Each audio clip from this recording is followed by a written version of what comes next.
Welcome to Silver Story Lab. Thank you for being here. I hope you enjoy the story. Let's begin.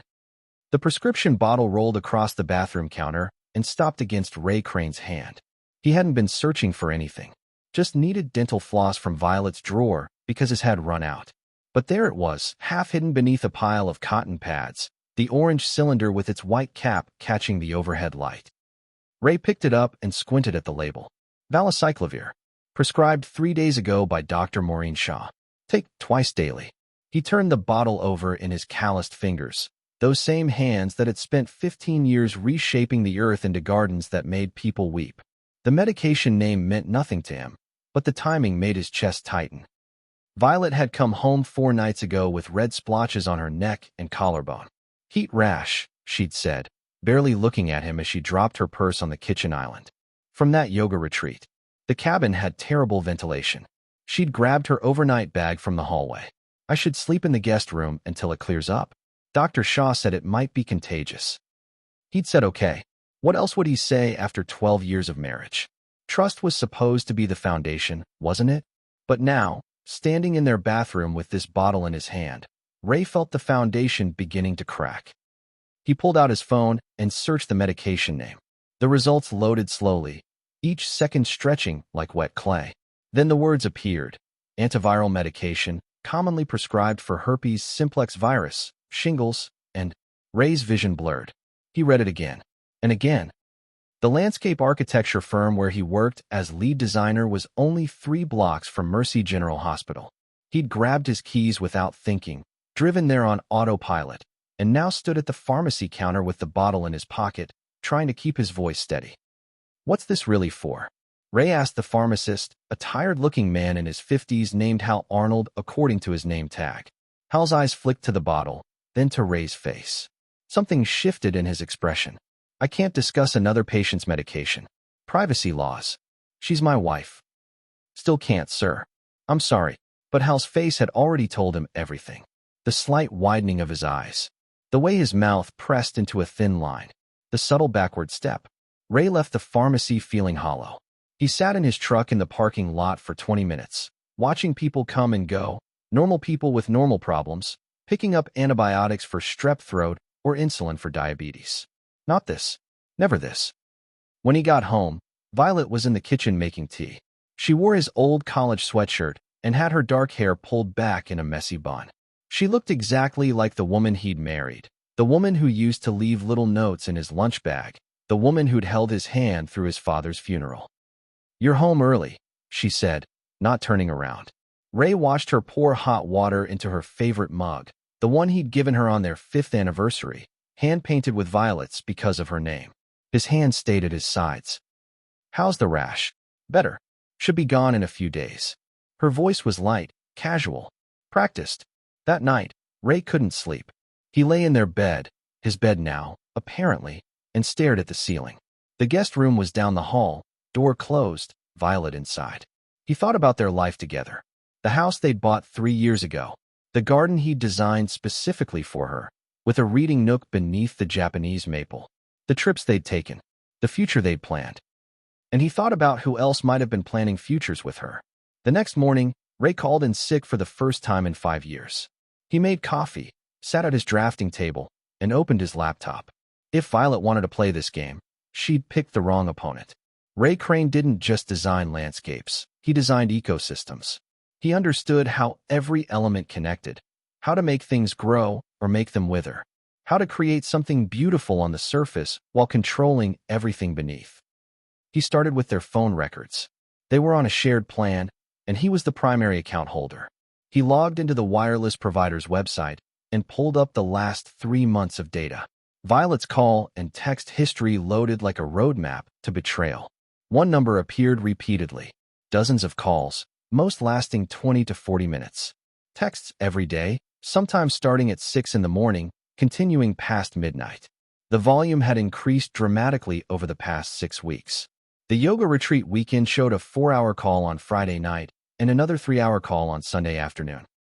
Ray ran the number through a reverse lookup service. The name that appeared made his blood turn to ice. Santiago Rose. Santiago, his colleague at Riverside Landscape Design. The smooth-talking senior designer who'd joined the firm 8 months ago. The guy who always had the right compliment, the perfect smile, the expensive suits that made Ray's work clothes look like rags. Santiago had been to their house twice for company barbecues, had eaten Ray's food, had shaken Ray's hand. Ray's jaw clenched so hard his teeth ached. He spent the next 3 days gathering information like he was preparing a design presentation for a $1 million client.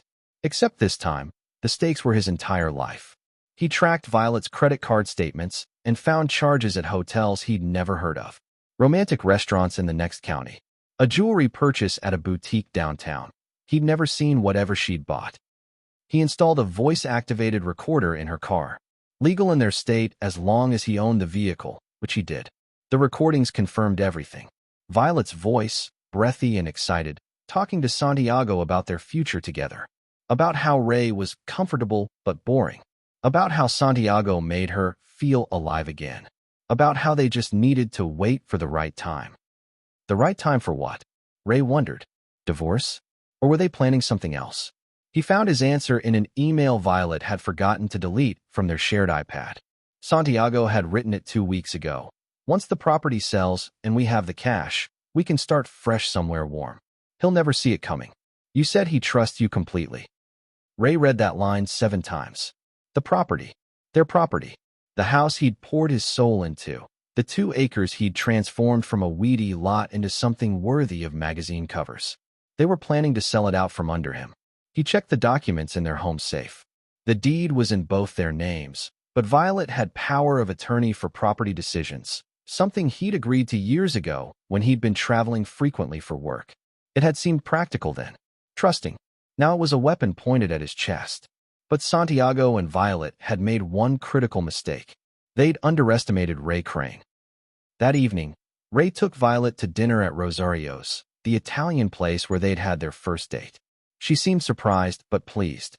"What's the occasion?" she asked, touching up her lipstick in the car mirror. "No occasion. Just missed my wife." The words tasted like ash, but he smiled when he said them. Over pasta and wine, Ray asked about her week, her yoga class, her book club. Violet answered easily, lying with the practiced grace of someone who'd been doing it for months. Ray matched her, lie for lie, smile for smile. When he reached across the table to hold her hand, she squeezed back, and he felt absolutely nothing. "I've been thinking," Ray said carefully, "about taking that trip to Costa Rica. Remember? We always said we'd go." Violet's eyes lit up. "Really? When?" "Maybe next month. I could take 2 weeks off. We could finally do it." He watched her face, saw the calculations happening behind her eyes. 2 weeks away meant 2 weeks of opportunity for her and Santiago. "That sounds amazing," she said. "Let's do it." Ray nodded and raised his wine glass. "To new adventures." "To new adventures," Violet echoed, clinking her glass against his. The next day, Ray made an appointment with a lawyer, a shark named Linda Crawford who came highly recommended for complex divorces. He brought her everything: the phone records, the credit card statements, the emails, the recordings. Linda's expression remained professional throughout, but her eyes gleamed. "This is comprehensive," she said. "Very comprehensive. You've built an airtight case." "I need more than airtight," Ray said. "I need to make sure she gets nothing. And I need Santiago Rose destroyed." Linda leaned back in her chair. "Tell me what you have in mind." Ray told her. Linda smiled. Over the next week, Ray played the role of loving husband with Academy Award precision. He suggested they update their wills, claiming a client's sudden death had made him think about mortality. Violet agreed readily, probably seeing it as another step toward her big payday. They met with an estate attorney Ray had carefully selected, someone who would remember every detail of these meetings. At the same time, Ray started planting seeds at work. He mentioned to their boss, Morris Gardner, that Santiago had been taking unusually long lunches, that some of Santiago's recent designs looked suspiciously similar to proposals from competing firms, that he'd overheard Santiago on the phone discussing inside information about their clients. Morris, a gruff man in his 60s who'd built Riverside landscape design from nothing, didn't like disloyalty. He started watching Santiago more carefully. Ray also reached out to an old friend, Todd Rich, who worked in real estate development. Over beers, Ray casually mentioned that he and Violet were thinking about selling their property. "I'd want to keep it quiet, though," Ray said. "Don't want the whole neighborhood knowing our business." Todd understood. Within 2 days, he'd connected Ray with a buyer, a cash investor who could close quickly and discreetly. The pieces were falling into place. On a Tuesday evening, Violet's phone rang while she was in the shower. Ray, sitting in the living room with a book he wasn't reading, watched the screen light up. Santiago rose. He let it ring through to voicemail. 5 minutes later, a text came through. Ray glanced at the bathroom door, heard the water still running, and picked up her phone. No passcode. She'd removed it months ago, probably for easier late-night texting. Santiago's message read, "The listing went live today. Our guy said we should have offers by the weekend. Finally happening, babe." Ray's hands trembled slightly as he typed a response, mimicking Violet's texting style from the messages he'd read. "Can't wait." Ray's totally clueless. "This is almost too easy." Santiago's reply came immediately. "Told you. You married a nice guy, just not a smart one. See you tomorrow." Ray deleted both messages and put the phone back exactly where it had been. The next day, Ray called in sick again and drove to the courthouse. He filed for divorce, citing adultery, and requested an immediate restraining order based on the evidence of plans to defraud him of marital property. The judge, a stern woman named Carrie Barr, reviewed his documentation and granted the order within 2 hours. At 3 o'clock that afternoon, while Violet was at her book club, which the GPS tracker in her car revealed was actually Santiago's apartment, a process server delivered the divorce papers to her at Santiago's door. Ray had timed it perfectly. The server had a body camera, as per Ray's specific request. The footage would show both of them together, confirming the affair, their shocked faces priceless evidence. Simultaneously, another process server delivered papers to Santiago at the Riverside Landscape Design office. The papers informed him that he was being sued for alienation of affection, still a valid tort in their state, and that his employment was under investigation for ethics violations based on evidence provided to the firm. Morris Gardner called Ray at 4:30. "You were right about Santiago," Morris said, his voice tight with anger. "We pulled his files. He's been stealing design concepts and selling them to competitors." "How did you know?" "Just paying attention," Ray said quietly. "I've always been good at seeing patterns. We're terminating him today. And Ray, I'm sorry about Violet. The whole office is going to know soon, and I wanted you to hear it from me first. We're behind you 100%. That evening, Ray waited at the house. He'd changed the locks that morning, and a locksmith had installed a new security system. At 6:15, he heard Violet's car in the driveway, then the sound of her key not working, then frantic knocking. Ray opened the door. Violet stood there, mascara streaked down her face, holding the divorce papers in one shaking hand. "Ray, please, let me explain." "Explain what?" Ray's voice was calm, almost gentle. "Explain the affair? I know all about it, Violet. I've known for 2 weeks. Explain the plan to sell the house and steal half the proceeds? I know about that too. Explain the lies? The STD you gave yourself sleeping with that snake." Violet's face crumbled. "How did you? I'm a landscape designer. I understand ecosystems. How everything connects. How one invasive species can destroy everything if you're not paying attention." Ray stepped back. "But I was paying attention. I've been paying attention to everything." "Ray, I made a mistake. Santiago Rose is currently being escorted from our office by security. He's been fired for corporate espionage and theft. He's also being sued by me for alienation of affection. That lawsuit is a matter of public record, by the way. His name will be attached to this scandal forever. Every potential employer will see it when they search his background." Violet's eyes widened. You destroyed his career?" "I destroyed a parasite. There's a difference." Ray crossed his arms. "You have 10 minutes to pack a bag. Your lawyer will be in touch about dividing assets. Thanks to the prenup you forgot we signed, the one that has an infidelity clause, you'll be leaving with roughly 5% of what you came into this marriage with. The house is mine. The cars are mine. The retirement accounts are mine. You can't do this. It's already done. The restraining order is active. If you're not gone in 10 minutes, I call the police." Violet tried pleading, then threatening, then crying. Ray watched it all with the same detachment he'd feel observing a plant specimen under glass. This wasn't his wife anymore. Maybe she never had been. 9 minutes later, Violet left with a single suitcase. Ray watched her taillights disappear down the street, then closed and locked the door. 3 months later, Ray sat in his redesigned garden. He'd ripped out Violet's reading nook and replaced it with a meditation pond, reading the final settlement agreement. Violet had signed everything. She'd had no choice. The evidence had been overwhelming, and Linda Crawford had been ruthless. Santiago Rose had left town entirely. The lawsuit had ruined him professionally, and the publicity had destroyed his carefully cultivated image.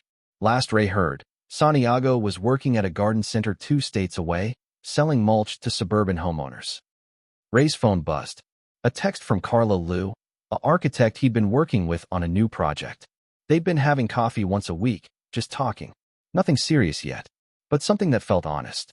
Still on for dinner Friday, her message read. Ray smiled and typed back, absolutely. He set down his phone and looked at his garden. The Japanese maple still stood strong, but it no longer represented what it once did. Now it was simply a beautiful tree in a space he'd reclaimed. His space. His life. The evening sun caught the water in the meditation pond, turning it gold.